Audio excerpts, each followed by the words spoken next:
Nice. All right, welcome back to It's New. Yeah, Morty's not here. Better things to do than be with us.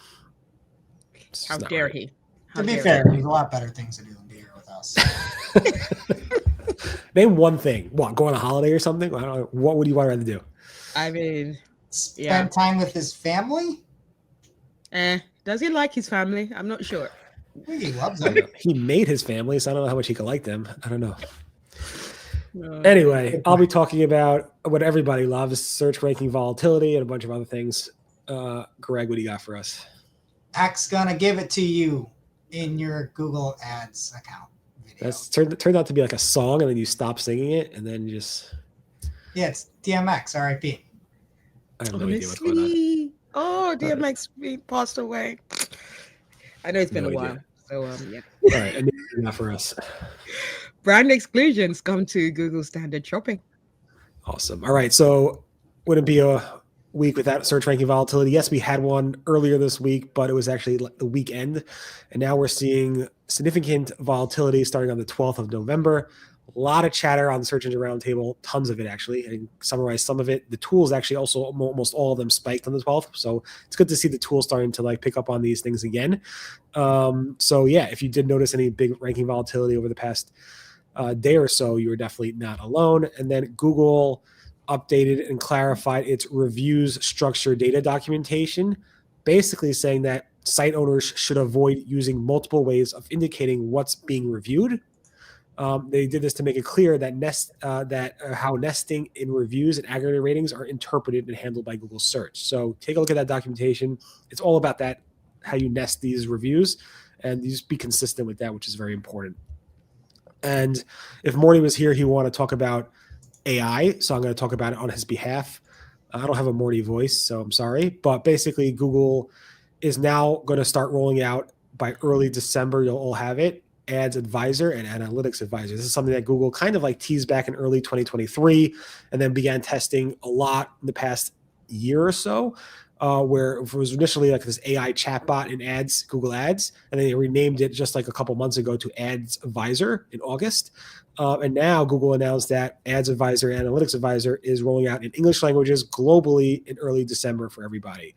It just doesn't answer your questions. It also will actually perform tasks for you. So Greg, if you ask it to say, hey, set up this campaign and make it work really, really well, it will do it for you and do it exactly the way you want it to do it. Yeah. I'm sure it will. I've seen recommendations before where there's only raise your budget, no lower your budget. Only lower your TROAS, not raise your TROAS. I'll take the past into consideration with any of the recommendations. Well, the good news for you is that there will be a change log, so you can actually revert back when Google does something that you don't want it to do. But I would just trust the AI because the AI is the future. No. And just trust it. No, don't trust it. Don't trust it. We have years. years. You know for sure it's going to show in the change history because I don't know whether old changes actually do show the change history. Dan Taylor, the VP of Google Ads or whatever you want to call it, promised me it's all going to be in the change history. Personally, he looked at me in the eyes and said it's going to be there and you can revert it back. We have years and years and years of seeing how bad recommendations are. Sure, there can be some good recommendations sprinkled in there, but it's one of those things where, what is that saying where it's like, I can't hear you, your actions are speaking too loud or whatever. It's like, we've seen this before. So this could be helpful. We'll have to see. They've already had these like AI insights in there that don't quite work. So I hope it's not like building off of that. Like even in analytics, like every now and then, maybe like 1 out of 8 times you can get something that actually helps you, but the other 7 times it doesn't do anything. And same with Google Ads. Sometimes you can have it like generate a report for you and save a couple steps, but for the most part, they just can't do anything with it. So I would say use this use it, but definitely double check, triple check what is in there. And if it's not for you, don't use it anymore. But I test everything. So even something is with a jaded history like recommendations within Google Ads, I still will try this and see how it works for me. All right, there you go. And what about trying X ads on your Google Ads campaigns? Yeah, so this is a weird one. So Ginny had put this out on LinkedIn yesterday saying that there's an experiment to make it easier for advertisers to add their own existing high-performing social video assets into their Google Ads campaigns. I don't know how Google Ads would know it's high-performing, but maybe the users or the advertisers know it's high-performing. And Francesco Cavardi had a screenshot when he was trying to add assets into Google Ads. And I'm assuming that maybe he tied in that video that we talked about last week, where Google, you can have your TikTok videos and things like that go right into your Google Ads account, and AI can optimize everything. But within Google Ads now, it's showing Twitter ads. So he can choose between these YouTube videos that are also Twitter ads. And it seems like it's sort of like an import in a way to, it's already imported, but it seems like you can like use this within Google Ads. I have not seen this. I also am not connecting TikTok to Google Ads. You know, I'm just not doing that. But who knows? And Ginny did confirm it and said this is, because another thing a lot of people don't know is if you're using Performance Max, you're likely on X. And a lot of people are like, oh, I will never use X ads or anything. But it's like, you're using Performance Max, you're probably on X. Mm-hmm. So Ginny also said that this doesn't have anything to do with the availability of X inventory in the Google Display Network. So this is like Google's pushing out to X. This seems like more of a pull from ads assets from X within Google Ads. That's the question. How are they?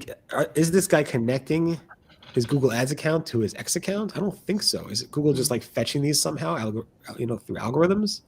How would you know the ad copy and what's an ad though? That's how it's performing, so right? Strange exactly. To me. She didn't really share more information. This is an experiment, so if you do see it, I would definitely talk to your ad rep and say, "What the heck is this coming? How's this working?" Yeah, and according to Francesco, the videos were uploaded to an automatically created YouTube channel associated with the account, which is extra sus. Yeah. I don't know. Something's weird. But what's not weird is more inclusions, because we like inclusivity. Yes, we do. So Google, they didn't make a big announcement about this, but yeah, someone spotted it. Who's the someone again? Sorry, that is Ryan Parks, who's a senior search director at Spark Foundry. He showed how on his in the UI when he was like starting up a shopping campaign, you now have the option of including like some brand guidelines and brand indicators, and this was something that was previously only available for PMax and AI Max. So if you needed that for standard shopping, you needed to create some scripts or something like that to have it set up. So now it's a simple like radio button option that you can add and start including your brand guidelines for your standard shopping campaign. So yeah, some brand inclusions for that for those running standard shopping. This is huge for anybody that's e-com and has any kind of competition on the brand. We have one client where we have these like Frankenstein built brand campaigns, and without keywords in there, we basically have all brand excluded on our main shopping campaigns. And it's almost like a catch-all above it where it can bring in brand, but we're just like desperately waiting to get this now, because if we could just turn brand on, we know that we'll actually have a brand instead of this like catch-all pseudo brand e-commerce campaign. So love this.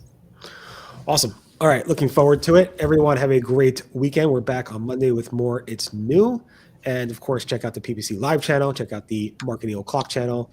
And if Morty does show up one more time, we'll see. You can check out his Unified Brand Marketing channel. Everyone have a great weekend. Bye-bye. Bye.